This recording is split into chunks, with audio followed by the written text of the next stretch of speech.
There's a choice we have to make as people, as individuals. If you want to be great at something, you have to make inherent sacrifices that come along with that. Family time, hanging out with your friends.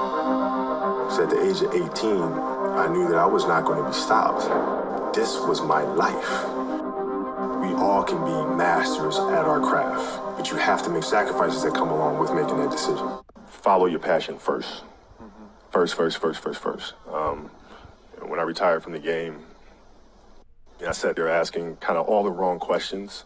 What's the biggest industry I can get into? And it's all the wrong stuff. And you got to sit there and ask yourself, okay, what am I truly passionate about? What do I enjoy doing? And when you feel that way, honestly, you feel like you have never worked a day in your life. It's the most fun thing in the world. You get up in the morning excited about what you're doing. And you got to be really honest with yourself about it. If you wake up in the morning and you're dreading going to work, do something else. Right. Do something else. And those are hard decisions to make. But when you make those decisions, it's a very liberating experience. And you find out that the rewards will come. When I played, one of the things that I had to learn is how to get the best out of my teammates. Yeah. And most people think it's a simple thing, pass them the ball. But that's not how you make guys better. You have to really affect their behavior. How do you do that? So, I would tell guys, we got back-to-backs. I don't care if we're in Miami, I don't care if we're in a great city of Chicago. We can't go out, we got to get rest. Right? Back-to-back games. Back-to-back games, yeah. Right? Monday, Tuesday. You play Monday and play again Tuesday. But guys aren't going to listen, right? Right. So a few times, say, all right, we'll all go out. We'll go out together. Really? I'll drink with you, right?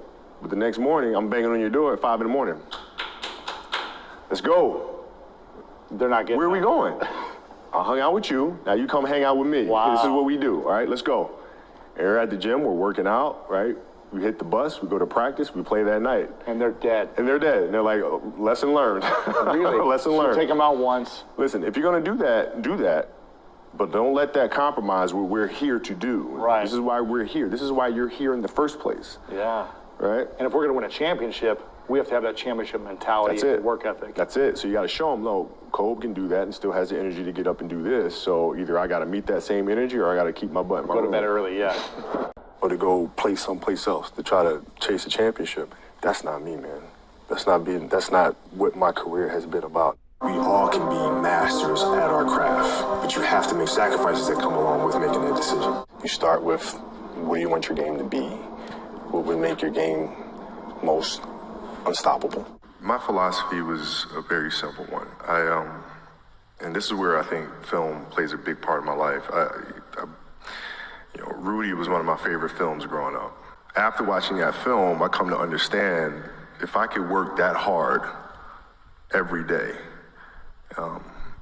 with being blessed with the physical tools that I have, what would my career be? And I made a promise to myself from that day that I was going to work that hard every single day so that when I do retire, I have no regrets. And that was the most important thing for me, is to leave no stone unturned, get better every single day. And if I lived that way, then over time, I'd have something that was beautiful. But that was my philosophy. It seems like a pretty simple one, but if you live your life to just get better every single day, and do that for 20 years, what do you have? Here's why practice was important to me. Not from just the standpoint that I enjoyed playing. Like, I enjoyed being there. I enjoyed getting better. But as a leader of a team, it's also your responsibility to elevate the rest of the guys. And what people tend to get stuck on a lot is saying, okay, the way to make players better is to pass them the ball when they're open. That's a very trivial way to look at things.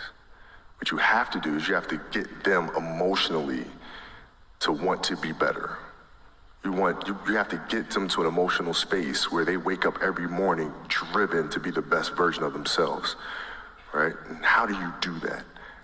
And in practice, for me, it was a chance to drive them, to challenge them, right? And this is where you have to know your teammates, because if it's late, we just had a back-to-back and we had practice the next day, and you show up and guys don't feel like going through the motions, don't feel like practicing. It's important to know each and every one of them individually, personally, because then you know what nerve to touch. Some guys, it's like, okay, come on, let's, we can do this. That'll get them going. Other guys, no. You got to figure out what button to push. You know, Powell was always Spain. If I tell them how they lost in a gold medal to us and how they're going to lose again, how I'm going to beat your ass in practice, just like I beat you in a gold medal game, he would hate that. He'd hate that. But that's what practice was. You have to drive them. You absolutely have to. And if practice is more intense and harder than a Game 7 will be, then a Game 7 will be easy. But if it's not, then that's when teams start folding and capitulating. And once you have the passionate thing that you're passionate about now, you can look at other people or other entities or other things or works of art, and you can draw things from that to help you be better at what you do by looking for those common denominators. Johnny wanted to know, how do I prepare? How do I prepare? How do I study? How do I view the game? How do you build your game? And my response is much like the way he builds products. You think sequentially.